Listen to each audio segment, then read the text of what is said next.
Hi, I am Allie Camaletti, and you are listening to Snack Leadership. I will be talking about everything leadership, broken down into bite-sized pieces. You will hear what different leadership skills look like in organizations and how they can rise teams up or take them down. I help leaders build resilience and improve performance by bringing awareness to opportunity behaviors in my business. Spark your mindset. I provide leadership and sales coaching, as well as team building and guest speaking. My hope is for you to feel inspiration and to create a spark in your mindset.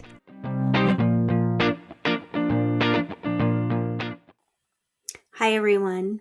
Today we are going to talk about strategic planning, the process that helps organizations define their direction and allocate resources to achieve their goals. When I started down this road of looking at strategic planning, I started to think about my own experience with strategic planning and the two businesses that I have had. Now, I'll say, as a part of the businesses I have had, I was always in something called Opportunity Knocks, which is a business advisory for your business. And it's a group, and we would meet once a month for like 3 hours. And that was something that was really important to me when I first started my first business, because I was 28 and I didn't have the mentorship that I was looking for. And so they were my mentors. And through that process, I was able to see different companies of all types and how they handled their own strategic planning. A big part of our group was doing actual strategic planning with people about their business. And when I reflect on that, I'm so grateful for that time and that experience. And then with the business that I have now that has been over 10 years, I actually facilitated a group for 3 years. And again, all different types of businesses. And I saw some themes. And I thought about like all of the things you're supposed to do with strategic planning. And looking back, did I do that with my own business? My first business at 28? No. My strategic planning was literally a vision of event planning. And I envisioned that I was going to be doing high-end like dinner parties themed, bringing in chefs. And then 9/11 hit. Changed everything. Then it pushed me right into nonprofit work, where my event planning expertise went into large fundraising events of 500 plus people. And that was very different than what I started off with. Similar for this business when I started, and then COVID hit, right? A few years ago, 3 years ago now. There's things you just can't plan for. You can't plan for 9/11. You can't plan for COVID. And weathering through those type of situations, owning a business, you really have to be flexible. So what have I learned about strategic planning is that I think it's really easy for me to do specific strategic planning with things like my podcast, right? I have this crazy spreadsheet because I love a good spreadsheet. And it outlines every single step of podcasting, whose responsibility it is, what date it's happening on. And I push out for about, I'd say 6 months. I do this. So I'm about 6 months ahead of time at all times in a perfect world. Now, when we look at like resources, I do calendar blocks. Like I have a calendar block right now. Okay, you need to go in and block your actual calendar for upcoming recordings where I just record on the topic myself. And then I need to block for my social media focus and what's going to be pushed out in the social media way. So that is easy to do strategic planning with. Big businesses, it becomes so much more challenging. It's not just a one and done. But as I went in and I kind of looked at different ways of strategic planning and resources that I found that I'm going to share with you, one thing that always came up was you've got to have your vision. Absolutely. You need to know what your vision is, right? My vision when I first started my event planning business, very different. than what it ended up is, because I opened the doors literally the day after 9/11. So imagine that. It changed it quickly. Now, with my company now, my vision started off in sales 10 years ago. And then as COVID hit, I rebranded because I felt like I knew more of what I was going for. And that's where I did talk more about my leadership portion of it, because the leadership was happening, but I wasn't really focusing on that. I was focusing more on sales. So with the help of Amber Hurdle's group at the time through COVID, I defined my vision. And my vision for this company now is I help leaders build resiliency and improve performance by bringing awareness to opportunity behaviors and sparking mindsets. That is what I keep at the base of everything I do. Sometimes leaders can look like frontline staff. I think we all can be leaders. Sometimes leaders are actually owners of companies. It just depends. Sometimes leaders are middle management. But it's them really taking a deep look at their opportunity behaviors and shifting how they approach things. My values, I'm a very values-based person, something I talk about a lot. Transparency, integrity, respect, passion, the platinum rule, treat others how they want to be treated, and then love. Love, I flip it a little bit. All actions out of love, not fear, in who I am and who I strive to be. Now, there's been times when people have been like, oh, Allie, you should add this to your business. And I'm very clear. I'm like, no. They're like, come on. And I was like, no, it's just not where I'm going or my focus. It always has to line up with my vision and my values. Now, you can go out and find different ways to help you with your strategic planning.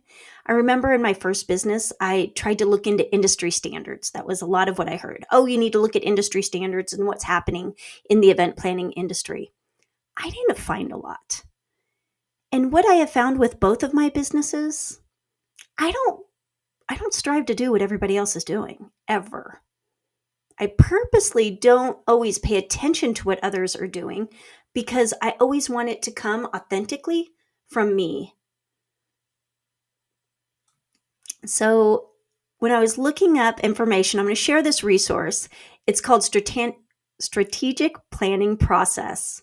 Why is strategic planning important for organizations in 2025? And it's by Quantive. They do a lot of outlining. It's a great resource. I'm just going to touch on a couple things.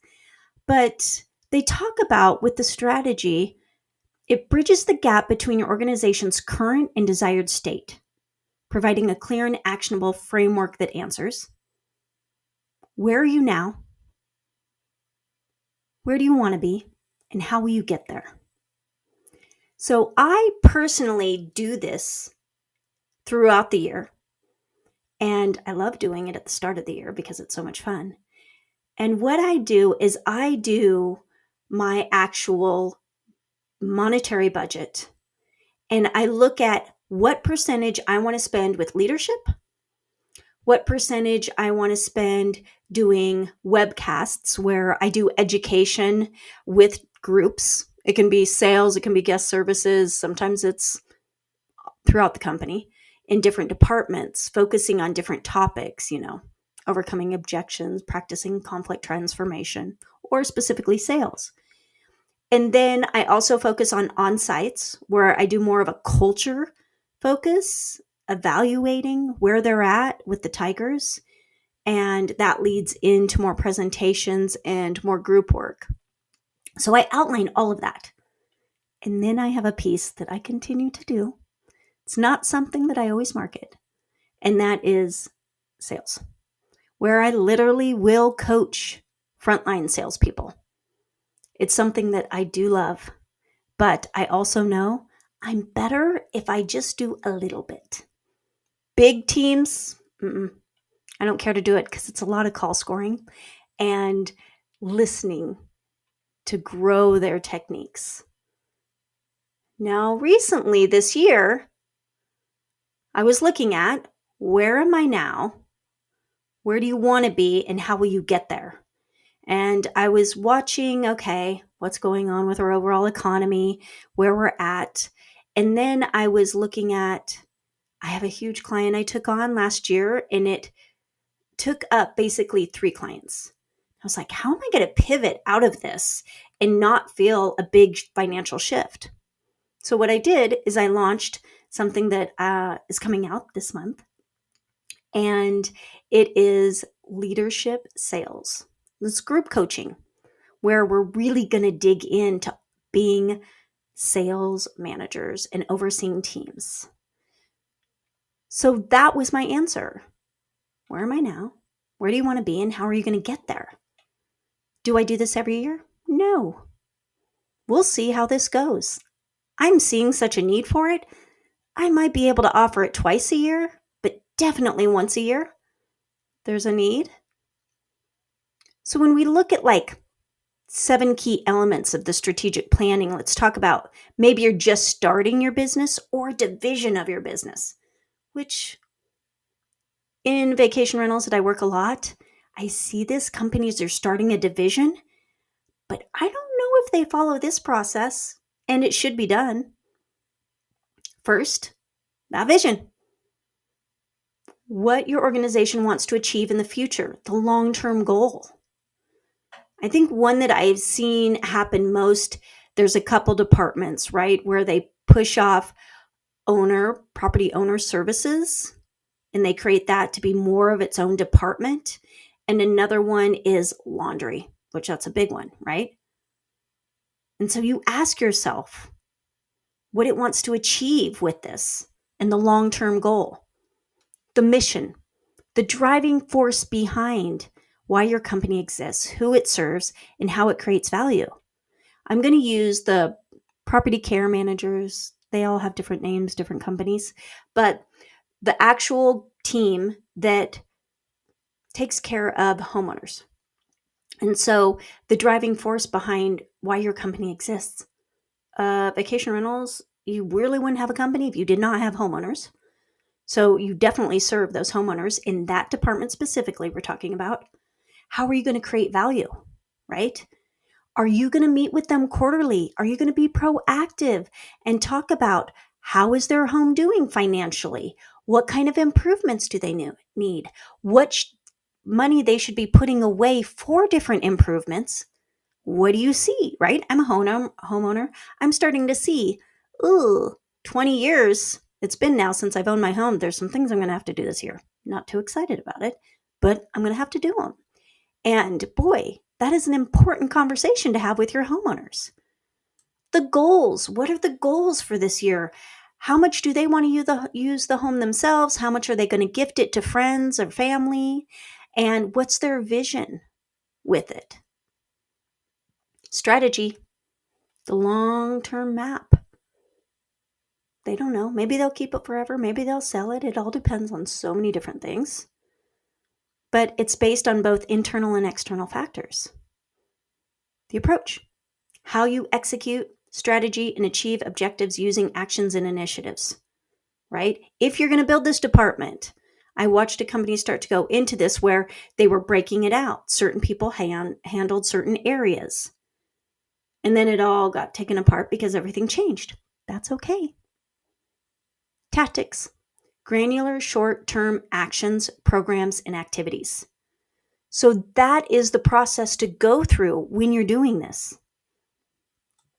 Now let's talk about a company that you're like, oh, we need a little love here, right? We need to pay attention to what's happening with our business and get a pulse on it. So when you do that, these steps, clarify your vision, your mission, and your values. Sometimes they need to be changed, right? I worked with a company where they had too many. Nobody even knew what they were. They didn't know the definitions. So we went through and we clarified them. Look at those values. We did behavioral norms. Okay, we know what the values were. This is what they're going to be. Let's do behavioral norms, and those are the action items that really encompass those values.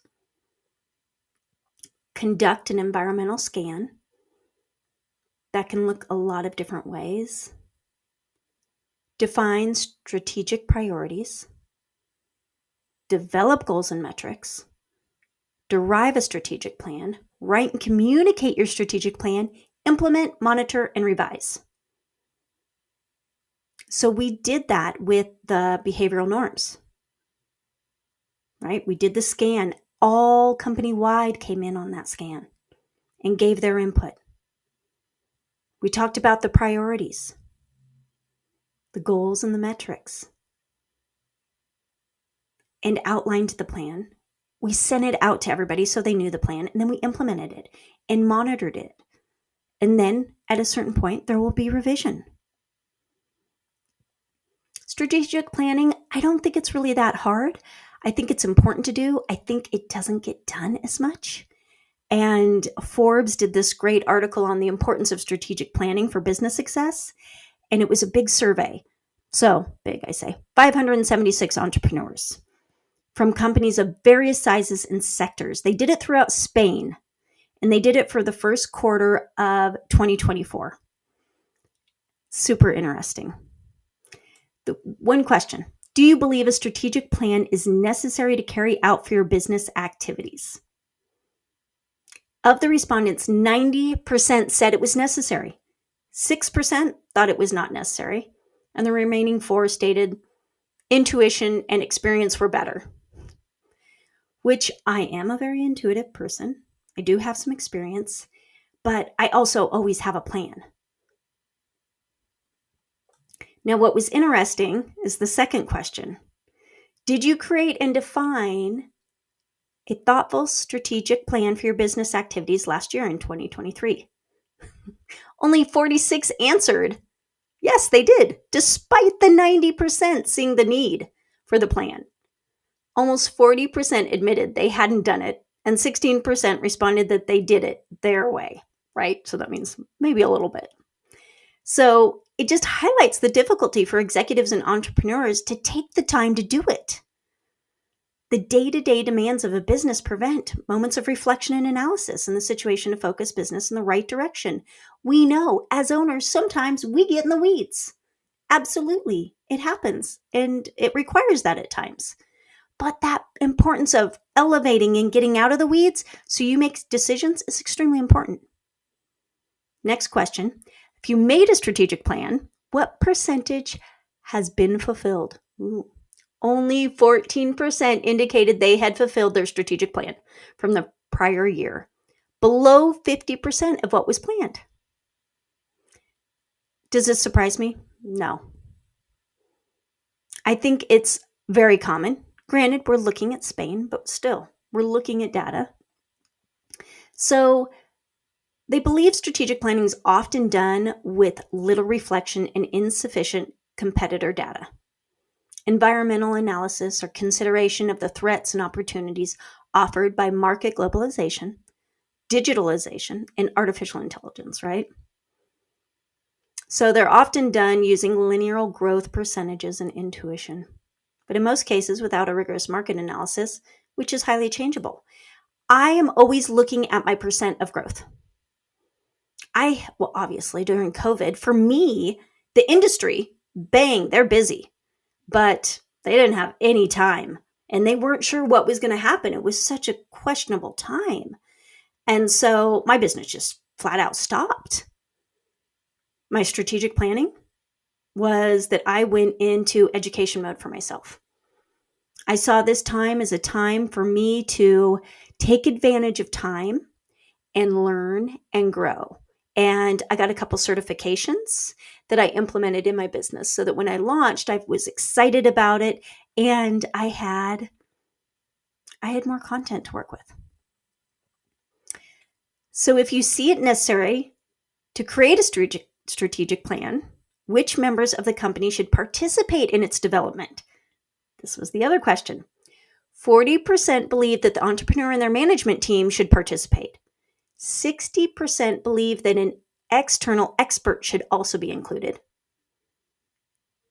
Undoubtedly, an external unbiased view can bring great value to this reflective process. contributing to ensuring that the plan is as closely aligned with reality, where internal changes will be more than necessary to successfully face the business challenges. So there's a majority that perceives it as this way, but experience tells us that entrepreneurs rarely actually do so. True. This is going to be different for everybody. For what period of time should a strategic plan be made? I'm a 1 to 2 year girl. Maybe I'm a little biased. 9/11, COVID, survived both of them with 2 businesses, right? And so I know anything can change at a moment's notice, and it's up to me to be flexible. But 1 year is my biggest strategic plan. 2 years, I usually have something in my head, but I haven't lined it out. 1 year, they say, is 12%. 2 years, 11%. 3 years, 44%. And 5 years, 33%. It's interesting. So the results show that respondents know the theory, but not the practice. For small and medium-sized enterprises, making a strategic plan for 3 or more years in the current situation, it's a fun exercise, but generally not very useful because today's market circumstances are very changeable. Yeah.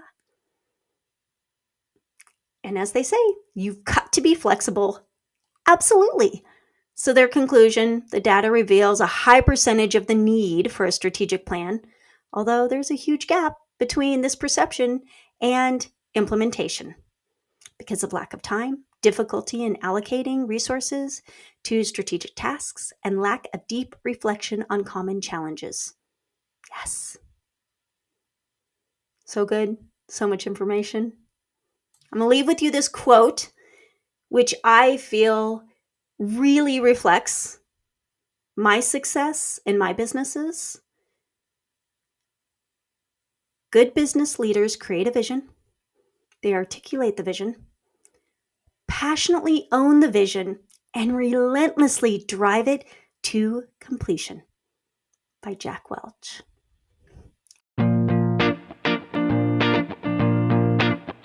Thank you for tuning in to Snack Leadership. I hope you felt inspiration, motivation, and felt your mindset spark. Snack Leadership is recorded and produced by myself, Ali Camilletti, and music by Shireen Amini.